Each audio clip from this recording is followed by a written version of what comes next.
संसार दावा नलदाहनीरम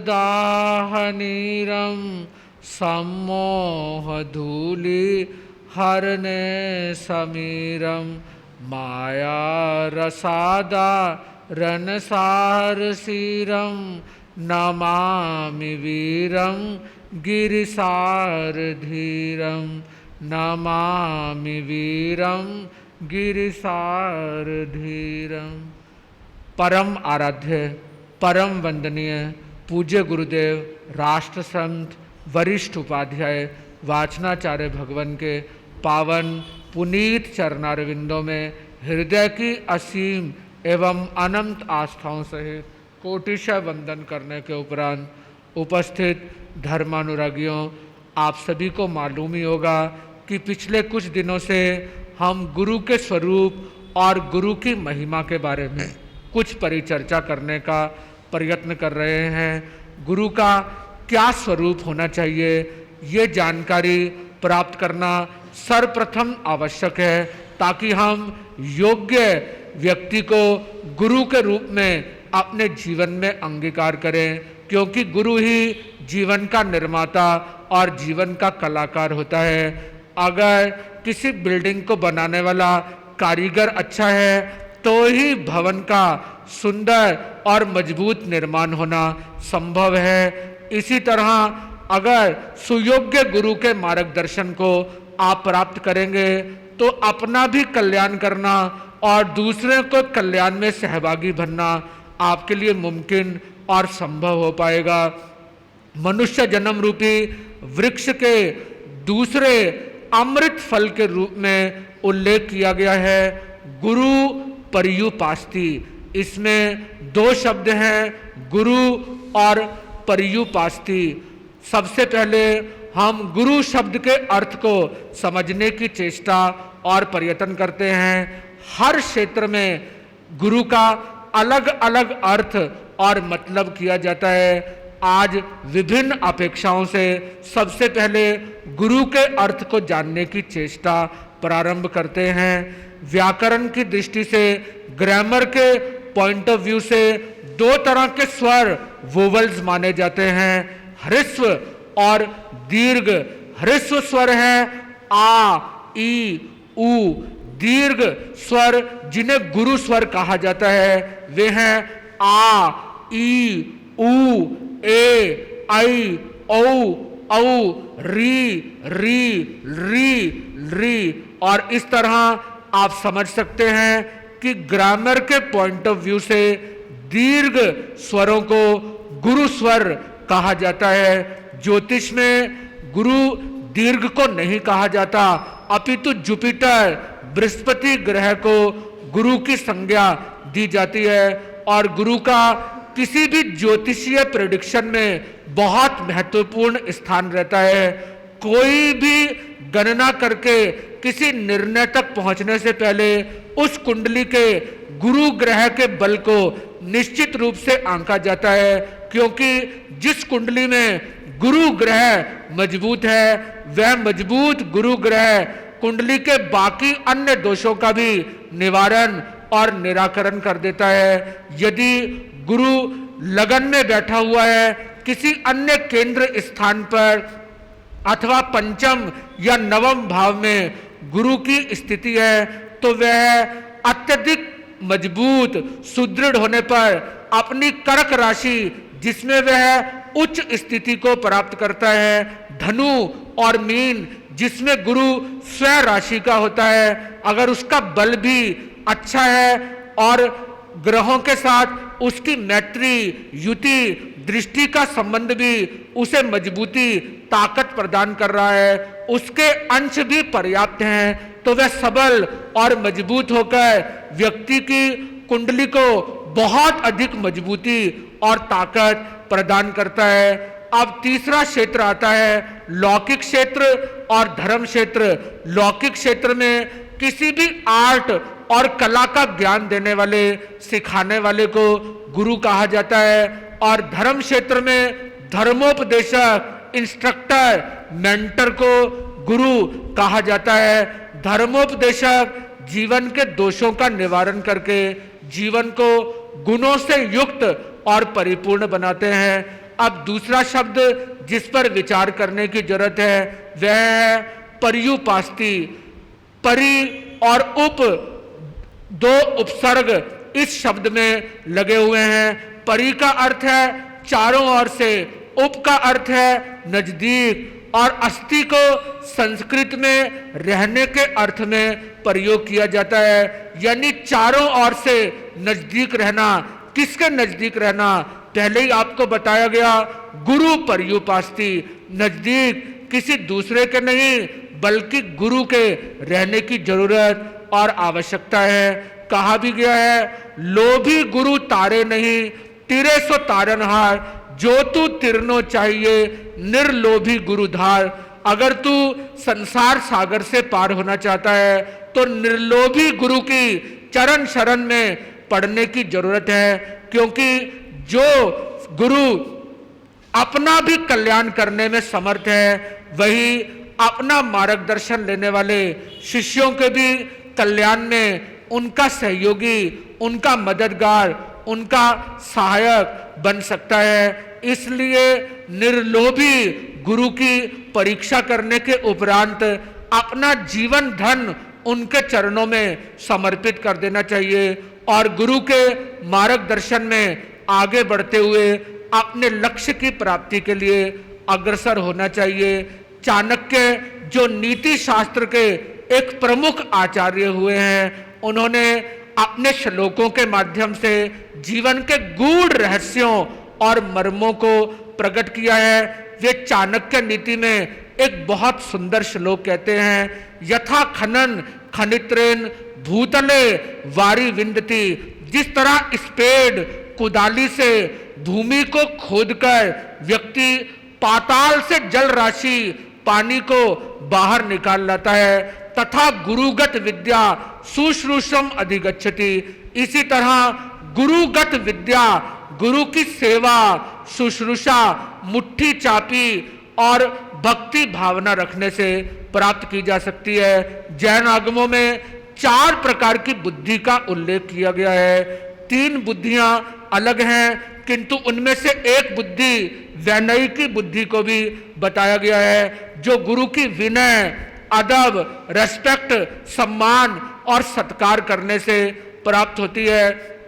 जिस तरह पानी में अगर तेल की एक बूंद डाली जाए तो वह बूंद सिर्फ एक ड्रॉप कतरे तक सीमित नहीं रहती, अपितु उस सारे बर्तन में फैल जाती है। इसी तरह गुरु की चरण शरण में जब आप अपने आप को सर्वात्मना सर्व प्रकारेण समर्पित कर देते हैं तो गुरु के आशीर्वाद से आपकी बुद्धि खिलने लग जाती है, उसका विकास होना प्रारंभ हो जाता है और ऐसी ऐसी अनूठी बातें आपकी बुद्धि में आ जाती हैं जो सामान्य रूप से आने की कोई पॉसिबिलिटी और कोई संभावना नहीं होती। इसीलिए तो संत तुकाराम जी भी यही बात कहते हैं, लोहो परिसाशी ना साहे उपमा।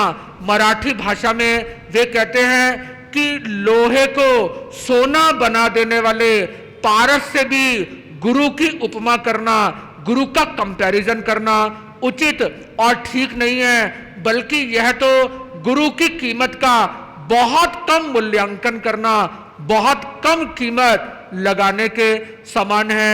सदगुरु महिमा अगाधची, सच्चे गुरु की महिमा उससे कहीं ज्यादा बढ़कर उत्तम और श्रेष्ठ होती है। गुरु जो मनुष्य का विग्रह धारण करके रहते हैं, बोलते, चलते फिरते, मार्गदर्शन देते हुए, उपदेश देते हुए आपको दिखाई देते हैं। जो उनसे विमुख हो जाता है, उनके वचनों को इग्नोर करता है, उनकी आज्ञा का पालन नहीं करता, उससे मूर्ख, उससे नादान, उससे जाहिल इंसान दुनिया में दूसरा कोई भी नहीं हो सकता। तभी तो भगवान महावीर भी फरमाते हैं, अनासवा थूल वया कुशीला मियुम्पि चंडम पकरंती सीसा।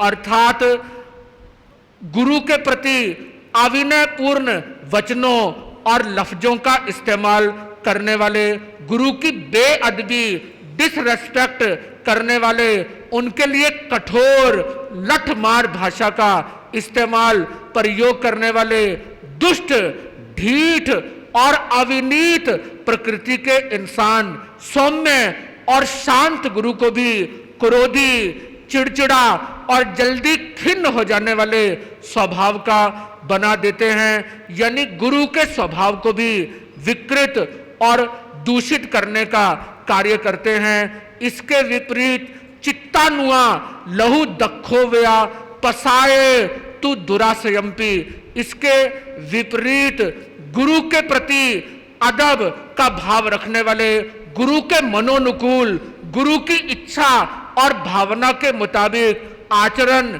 व्यवहार करने वाले और गुरु के आज्ञा का अविलंब पालन करने वाले शिष्य अपने उग्र स्वभाव वाले गुरु को भी सौम्य और शांत बना देते हैं। इसीलिए तो कबीर जी भी कहते हैं, कबीरा ते नर अंध हैं गुरु को कहते और, हरि रूठे गुरु ठोर है गुरु रूठे नहीं ठोर। बहुत सुंदर बात कबीर जी अपने दोहे में गुरु की महिमा के बारे में कहते हैं कि जो लोग गुरु को परमात्मा से अलग मानते हैं वे सबसे बड़े अज्ञानी और नादान हैं, क्योंकि हरि के, भगवान के नाराज होने पर गुरु के चरणों में हमें आश्रय और सहारा मिल सकता है, किंतु अगर गुरु ने ही हमें ठुकरा दिया, गुरु की निगाहों और नजरों में हम गिर गए, तो दुनिया में हमें कोई भी संभालने वाला नहीं मिल सकता।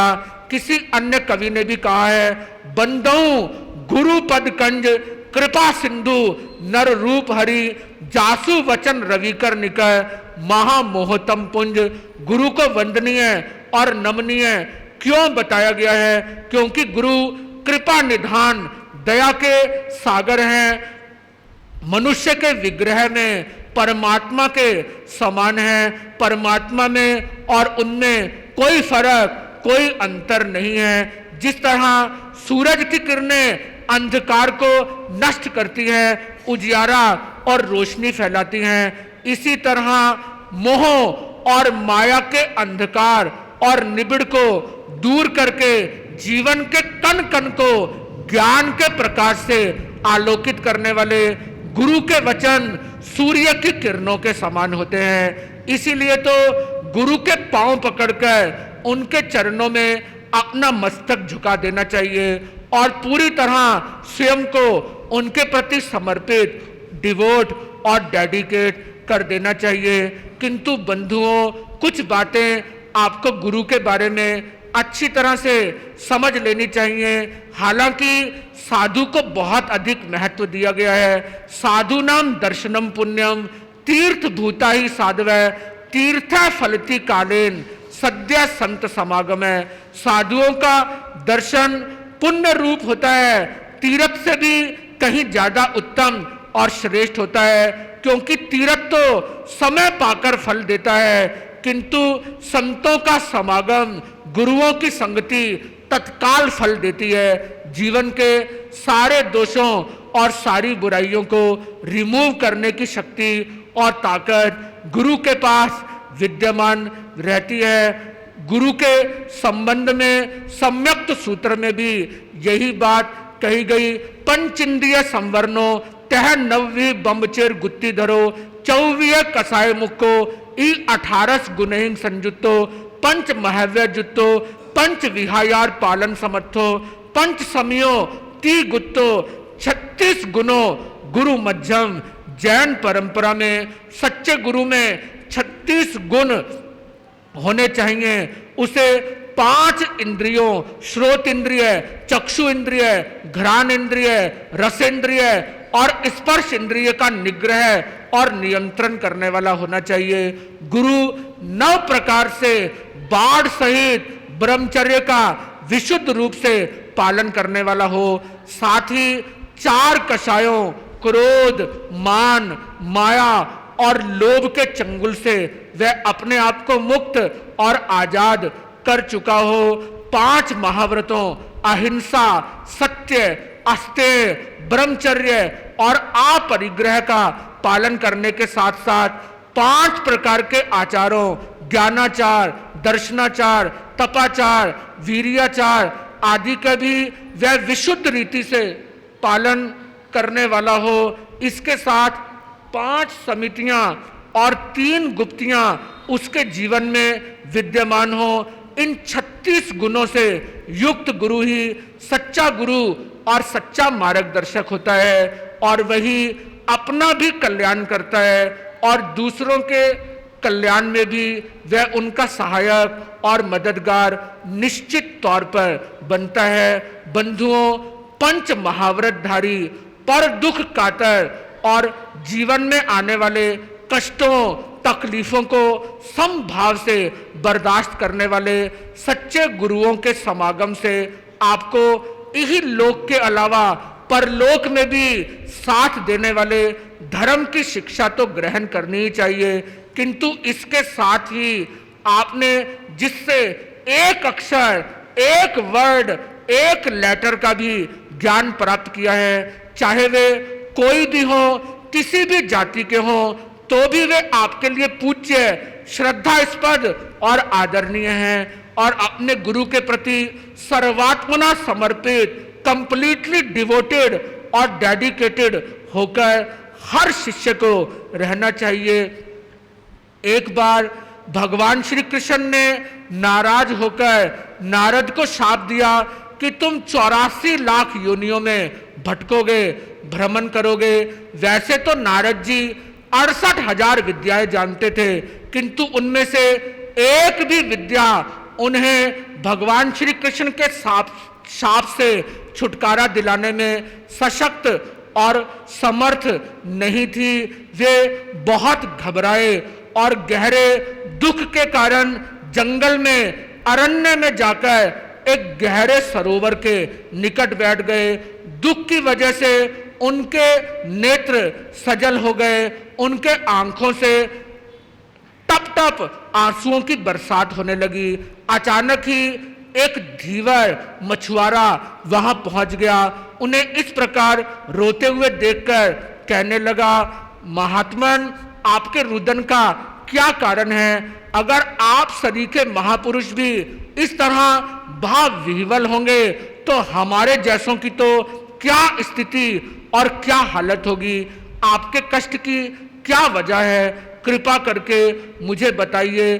तब नारद ने उसे बताया कि वे किस तरह अपने स्वभाव से प्रेरित होकर हमेशा की तरह श्री कृष्ण के अंतःपुर में बिना अनुमति और इजाजत के चले गए थे, और इस कारण से नाराज होकर कृष्ण ने उन्हें 84 लाख योनियों में भटकने की आज्ञा और हुक्म दे दिया है। अब इस शाप से मेरा छुटकारा हो पाना मुमकिन और संभव नहीं है। धीवर बड़ा ही बुद्धिमान था, बोला, बस इतनी सी बात है, यह तो कोई घबराने का विषय ही नहीं है। मैं अभी आपको शाप से छूटने का एक सरल सा उपाय बता देता हूं। यह बात सुनकर नारद कहने लगे, भाई तुम जल्दी मुझे शाप से छूटने का उपाय बताओ, मैं तो घबराहट के कारण ही अधमरा हुआ जा रहा हूं। तब धीवर ने उन्हें कहा, और कुछ करने की जरूरत नहीं है, आप सीधे श्री कृष्ण के पास जाइए और उनसे कहिए कि मैंने 84 लाख योनियां नहीं देखी हैं, बिना देखे उन पर भरोसा विश्वास कैसे हो सकता है? क्योंकि जिसे प्रत्यक्षता जाना गया हो, देखा गया हो, उसी पर एतबार और भरोसा हो सकता है। और जब भगवान श्री कृष्ण 84 लाख योनियों का चित्र आपके सामने खींच दें तो आप उस पर अविलंब लौट जाइएगा, उल्टे पुल्टे हो जाइए। इस तरह आप 84 लाख योनियों के भुगतान के चक्कर से अपने आप को बचा सकेंगे। यह बात सुनकर नारद की प्रसन्नता का कोई पारावार नहीं रहा। उन्होंने आदर पूर्वक धीवर को अपना गुरु मानकर उसे प्रणाम किया और श्री कृष्ण से मिलने के लिए राजमहल की ओर रवाना हो गए। वहां जाकर कहने लगे, 84 तो मैं नहीं देखी, बिन देखिया डर लागे, एक अर्ज मानो कमलापति, आप लिखो मुझ आगे। इस चाल को श्री कृष्ण समझ नहीं पाए।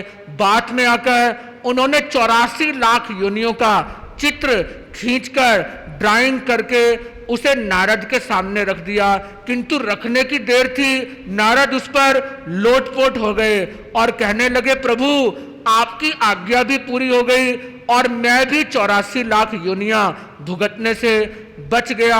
लिख पट हरि जी आगे धरियो, लौट गए ऋषिराय। नारद से नारायण पूछे, या विधि कौन बताई। यह बात देखकर भगवान कृष्ण के आश्चर्य की कोई सीमा नहीं रही। वे कहने लगे, नारद हालांकि तुम बहुत बुद्धिमान हो, किंतु मुझे यकीन नहीं होता कि यह उपाय तुम्हारी बुद्धि में आया होगा। तुम मुझे सही सही बताओ कि यह उपाय तुम्हें किसने बताया है। बात तो बन ही गई थी, अब गुरु का नाम प्रकट करने में नारद को क्या संकोच हो सकता था। उन्होंने कहा, मेरे गुरु धीवर ने मुझे यह युक्ति बताई जिसके द्वारा आपकी आज्ञा भी पूर्ण हो गई और मैं भी बिना 84 भुगते आपके शाप से छूट गया। और यह बात सुनकर भगवान श्री कृष्ण धीवर की बुद्धि का चमत्कार सुनकर बहुत प्रसन्न हुए और उसकी बुद्धि की सराहना करने लगे। तो बंधुओं, एक धीवर की आज्ञा शिरोधार्य करके जब नारद 84 लाख योनियां भुगतने के चक्कर से बच गए, तो फिर आप तो इतने संतों, साध्वियों, महात्माओं, ऋषियों, मुनियों के मुखारविंद से प्रभु की अमृतमयी वाणी, प्रभु के अमृत जैसे उपदेश सुनते हैं, किंतु क्या वह उपदेश आपके आत्म कल्याण में आपका सहयोगी नहीं बनेगा? अवश्य ही बनेगा, किंतु कब? तब जब आपसे नियम और श्रद्धा पूर्वक अंगीकार करेंगे। अनादर और उच्छृंखलता पूर्वक ली हुई कोई भी विद्या, कोई भी ज्ञान आपको लाभ और फायदा किसी भी सूरत में प्रदान नहीं कर सकता। गुरु की अवहेलना करने से सारा अभ्युदय समाप्त हो जाता है। इसीलिए तो उत्तराध्ययन सूत्र में भगवान महावीर फरमाते हैं, विवत्ति अविनियस संपत्ति विनियस्य जस्यम दुहो नायम सिक्खम से अभिगच्छति। विनीत को संपत्ति और अविनीत को विपत्ति प्राप्त होती है। विनीत की झोली में सारे सद्गुण आकर टिक जाते हैं और अविनीत के पास रहे हुए सारी अच्छाइयां भी पलायन करने के लिए, रवाना होने के लिए मजबूर हो जाती हैं। जो इन दोनों बातों को अच्छी तरह से समझ लेता है वही सच्चा ज्ञान हासिल करता है और ज्ञान हासिल करने के उपरांत कल्याण कर पाना भी उसके लिए मुमकिन और संभव होता है। बिना गुरु के व्यक्ति कितना भी शार्प मेमोरी वाला, कुक्षाग्र बुद्धि क्यों ना हो, किंतु फिर भी वह कल्याण नहीं कर सकता। तभी तो कहा गया है, विना गुरुभ्यो गुण निर्दिभ्यो जानाति तत्वम न विचक्षणोपि आकर्ण दीर्घायित लोचनोपि दीपम विना पश्यति नांधकारे। जिस तरह कोई व्यक्ति कितने भी विशाल नेत्रों वाला क्यों ना हो, उसकी आंखें कानों तक भी फैली हुई क्यों ना हो, किंतु जिस तरह अंधेरे में दीपक की सहायता लिए बिना कोई व्यक्ति देख नहीं सकता, इसी तरह गुण सागर, गुण धाम, गुरु के मार्गदर्शन के बिना कोई भी कल्याण करने में और तत्व को समझने में सक्षम और समर्थ नहीं होता। तभी तो कहा गया है, गुरुस्तु दीपवत मार्गदर्शक है। गुरु को दिए की तरह मार्गदर्शक समझना चाहिए। जिस तरह दिया अंधेरे में आपको सही रास्ता दिखाता है, उसी तरह गुरु अज्ञान अंधकार में भटकने वाले व्यक्ति को सम्यक ज्ञान प्रदान करता है और ज्ञान की रोशनी में सही रास्ते पर आगे बढ़कर अपनी मंजिल तक पहुंच पाना उसके लिए मुमकिन और संभव हो जाता है। आज विद्यालयों, महाविद्यालयों, विश्वविद्यालयों, टेक्निकल इंस्टीट्यूट्स और एजुकेशनल संस्थानों में अनेक शिक्षक, लेक्चरर्स, रीडर्स, प्रोफेसर्स उपलब्ध होते हैं जो अपने शिष्यों को अनेक प्रकार के विषयों का ज्ञान देते हैं, उन्हें अनेक प्रकार की परीक्षाएं पास कराते हैं, डिग्रियां भी दिला देते हैं। वर्षों का समय लगाकर जो ज्ञान हासिल किया जाता है वह निरर्थक और व्यर्थ नहीं होता, वह ज्ञान भी उपयोगी और यूजफुल है। उस ज्ञान के माध्यम से व्यक्ति सुशिक्षित, एजुकेटेड, लिटरेट, सुसंस्कारित और व्यवहार कुशल बनकर अपने जीवन को अच्छे ढंग से गुजार सकता है। जीने की कला, आर्ट ऑफ लिविंग सीखने में सक्षम और समर्थ हो सकता है। किंतु सिर्फ वही ज्ञान पर्याप्त नहीं है जो आपको लौकिक दृष्टि से लाभ और फायदा पहुंचाता हो। आपका ज्ञान परलोक के लिए भी उपयोगी है, लंबे सफर में भी आपकी आत्मा का साथ देने वाला है। इस ओर भी ध्यान देने की जरूरत और आवश्यकता बनी रहती है और व्यक्ति को समझ लेना चाहिए कि आध्यात्मिक विज्ञान, स्पिरिचुअल साइंस ही सच्चा ज्ञान है। धर्म का ज्ञान ही सच्ची विद्या है जो आपके कल्याण में आपकी सहयोगिनी बन सकती है। भले ही व्यक्ति संसार के एवरी नुक एंड कॉर्नर, हर कोने में चला जाए, कॉकेशस, एल्प्स और हिमालय की चोटियों, पहाड़ियों पर चला जाए, तिब्बत और गोबी के डेजर्ट्स, मरुस्थलों में चला जाए, खाड़ी देशों के रेगिस्तान में जाकर वहां रेत के एक एक कण को छान डाले, चंद्रलोक पर वह पहुंच चुका है, वहां बस्तियां बनाकर रहना शुरू कर दे, किसी अन्य लोक में भी जीवन की संभावना तलाश कर, हो सकता है कि आने वाले समय में व्यक्ति उन लोकों पर भी रहना प्रारंभ कर दे। किंतु जब तक उसे धर्म का ज्ञान, धर्म की जानकारी नहीं होती तो इन भौतिक विद्याओं, भौतिक ज्ञान को जानना सिर्फ ज्ञान का करोड़वां अंश प्राप्त करना है। हालांकि भौतिक ज्ञान से ज्ञानियों का कोई विरोध नहीं है। वैज्ञानिक तरक्की भी जीवन को सुखमय और आनंदमय बनाने के लिए उपयोगी है, किंतु सिर्फ इतना ही पर्याप्त और सफिशिएंट नहीं है। इसके साथ सच्चे गुरु की तलाश करके उनसे स्पिरिचुअल नॉलेज, अध्यात्म विज्ञान भी सीखना चाहिए और उस ज्ञान को अपने आचरण में उतारकर उसे मार्गदर्शक बनाकर आगे बढ़ने की जरूरत है। बस आज इतना ही और अधिक नहीं। ओम शांति, ओम शांति, ओम शांति।